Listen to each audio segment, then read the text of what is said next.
अस्सलाम वालेकुम स्टूडेंट। शुरू कर रही हूँ Nalanda open university BA part 1 paper 2 Urdu honours, जो 2020 में पूछे गए सवालों के जवाब हैं। सवाल 7 कंप्लीट हो चुका है, 8वां सवाल आपके सामने हाजिर है। दबीर की मर्सियानिगारी के औसाफ बयान कीजिए। इसका जवाब आपके सामने स्क्रीन पर है, देखिएगा। मिर्ज़ा सलामत अली नाम और दबीर तखल्लुस था।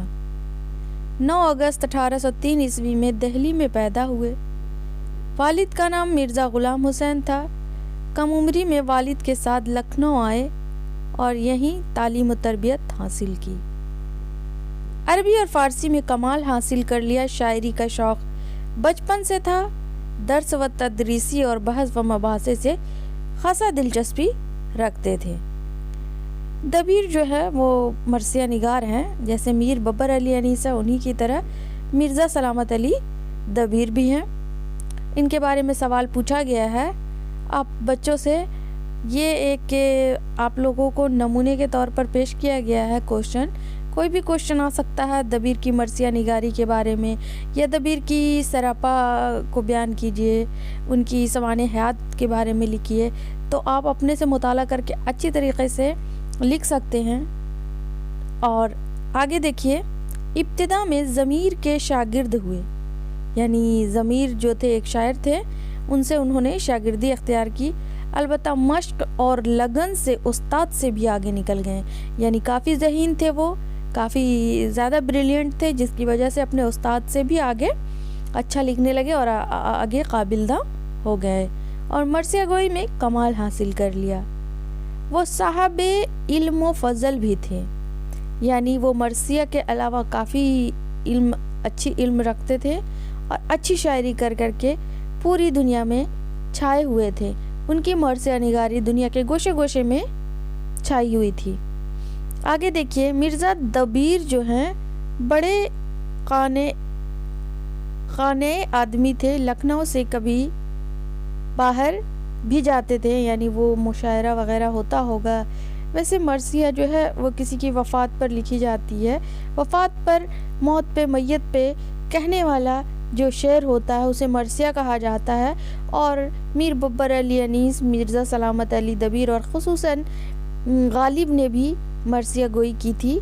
मरसिया गोई भी एक फ़न है, शेर व शायरी की तरह, गज़ल की तरह। जब किसी की मौत पर अपने आप पे दिल से शायरी जो निकलती है उसे मरसिया कहते हैं, और यही इन लोगों की फ़नी चापकदस्ती थी।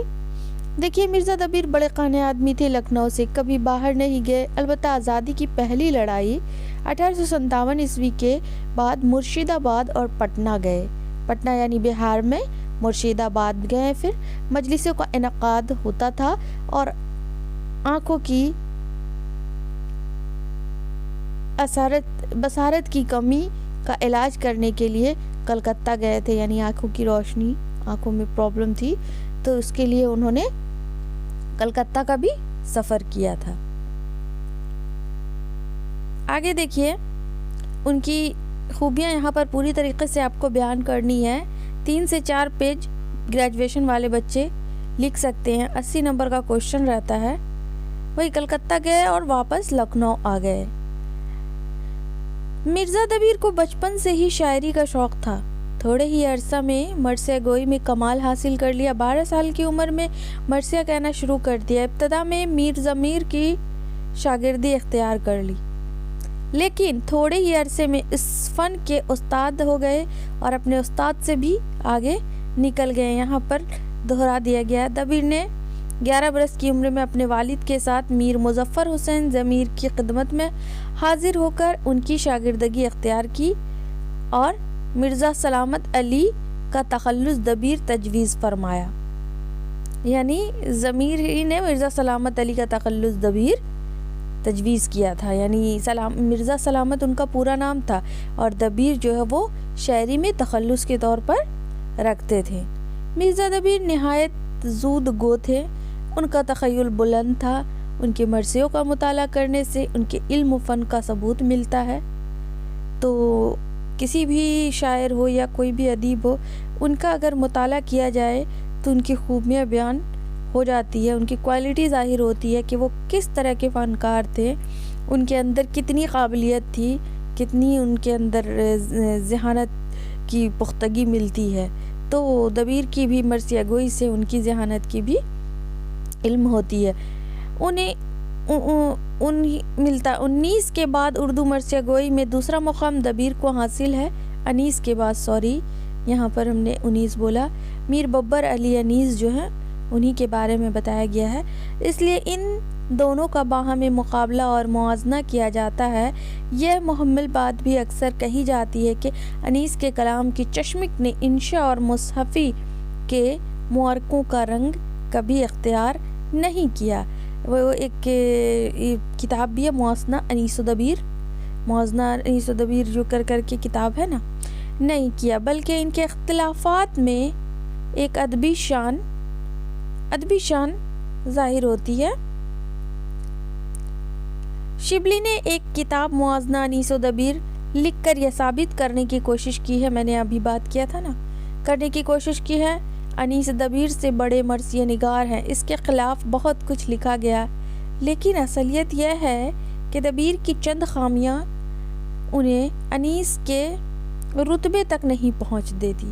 دبیر کی ہر گوئی نے ان کے فن کو نقصان پہنچایا۔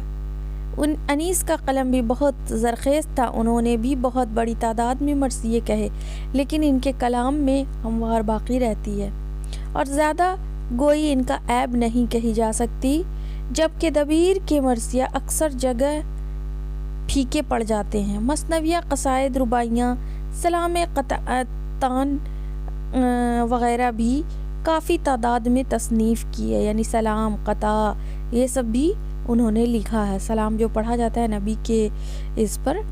ان کی اہم کتابوں میں دفتر ماتم کی 2 جلد ہیں، رباعیات دبیر ابواب المصائب اور رسالہ مرزا دبیر ہیں۔ مرزا دبیر کی پہلی سوانح عمری یعنی انسان کسی کے زندگی کے کسی کے حیات کے بارے میں لکھتا ہے، اسے سوانح عمری کہتے ہیں۔ شمس الضحیٰ 1881 عیسوی میں شائع ہوئی۔ یہی سوانح عمری کب شائع ہوئی اس کو آپ لوگ پوائنٹ آؤٹ کر لیجئے گا، 1881 عیسوی میں۔ اس کے علاوہ مرزا دبیر کی 3 مثنویاں ملتی ہیں، جن میں 2 مطبوعہ اور 1 غیر مطبوعہ ہے۔ مثنوی احسن القصص نمبر 1، نمبر 2 مثنوی مراج نامہ، نمبر 3 مثنوی ممتاز نامہ۔ یہ 3 آپ کے مطبوعہ اور غیر مطبوعہ کتابوں کے مجموعہ ملتے ہیں۔ ان مثنویوں کے علاوہ مرزا دبیر کے 2 قصیدے بھی ملتے ہیں۔ قصیدہ کو مرزا رفیع سودا ہے نا، تو انہوں نے بھی لکھا تھا۔ ایک فارسی میں متکلم الدولہ کے مدح میں اور دوسرے اردو میں مہاراج چندو لال کی مدح میں انہوں نے لکھا ہے۔ تو یہ تھا مرزا سلامت علی دبیر کا مرثیہ کے بارے میں پوری تفصیلات۔ آگے اب 2-3 کوشچن باقی رہ گئے ہیں، اس کو بھی میں مکمل کر ہی دوں گی، اس کے بعد میں سبسڈری پیپر پر آؤں گی۔ انشاءاللہ ملتی ہوں نیکسٹ ویڈیو میں۔ اللہ حافظ۔